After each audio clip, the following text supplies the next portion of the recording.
Sino unang naisip ko sa Gentry? Paring Hype, Paring G? Paring G. Okay na ako, solve na ako. Ikutin ko muna, baka mag-iba yung laman sa loob eh. Okay guys, another watch, another boss. Ito, bentahan ano? Bebentahan tayo boss. Pwede ko ba makita yung mga binibenta ng mga watches?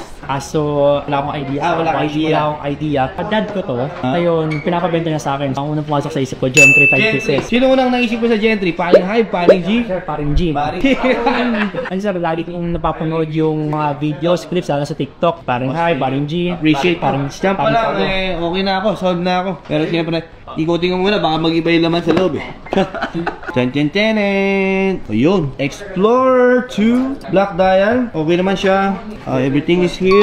Check natin yung kanyang papers. Year 2001. Ipapabaklas ko kasi ito, kailangan kong itali kung tama ba yung serial niya and all. For now, i-keep ko siya dyan. Importante, meron din siyang white tag guys, green tag, at ang mga ibang manual. Super kompleto. Tingin ko pwede natin ito ilagay sa mausoleum. Moving on, i-check ko lang. Okay naman siya. Kaya lang, ang problem dito is medyo bumilog na yung bezel niya. Feeling ko nabugbog to ng gusto tapos pinalish. Pero looks good pa naman. Pagkabili, parang 2 times yung nagamit ng dad ko. Hindi namin siya everyday use eh. Pero most of the time, tututulog to sa loob ng vault. I see. So, every time na kukunin, ay isang oras. No? Oh, yeah, yes. Tama naman. Kahit ako, ganun din ako sa relo. Maingat ako. Kung alam nyo lang guys. Siyempre, may dailies tayo guys. Dailies. So next. Boom. Okay. This is Rolex GMT2. Two-tone yellow gold. Tingnan natin ang kanyang year. Year 2015. So tolerant siya guys, oh. Both meron tags. 66AZ4198. So pasok naman. Boss, eto, nung kachat mo yung aming team, magkano binigay na initial price sa'yo na? This one for 550 and that one is this one for 300. So I was hoping for 900 for both. Actually sir, yung binigay namin price eh, fair naman na yun, no? Kaya lang ang problem ko kasi dito, yung bezel niya talaga is medyo bumilog. Na-polish to eh. Pero sa 300, okay. Na-polish kasi pag mga ganitong klaseng ano kasi sir, na bezel niya, medyo parang sumobra kintab niya. Possibly hindi siya ganito dapat eh. Tapos dito naman may mga malalalim lang siya. Answer medyo talagang hindi siya basta scratch lang eh.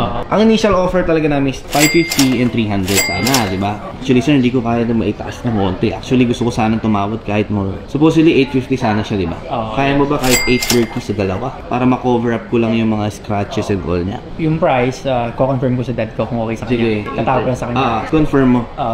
Hello pa. Tatawag sila kung 830 sa dalawa.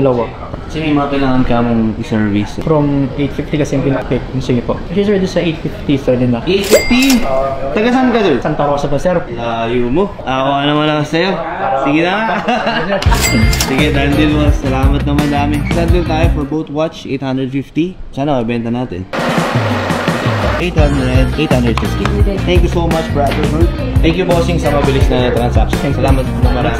Dandil tayo guys for today's video. Nakabili naman tayo ng relo. Sana hindi matenga sa atin at dami natin stocks kasi yun. Hopefully mabenta natin. Try din siguro natin ma-fast flip kung kaya kasi medyo overwhelming yung mga stocks natin. Pero importante, magandang price naman natin siya nakuha. At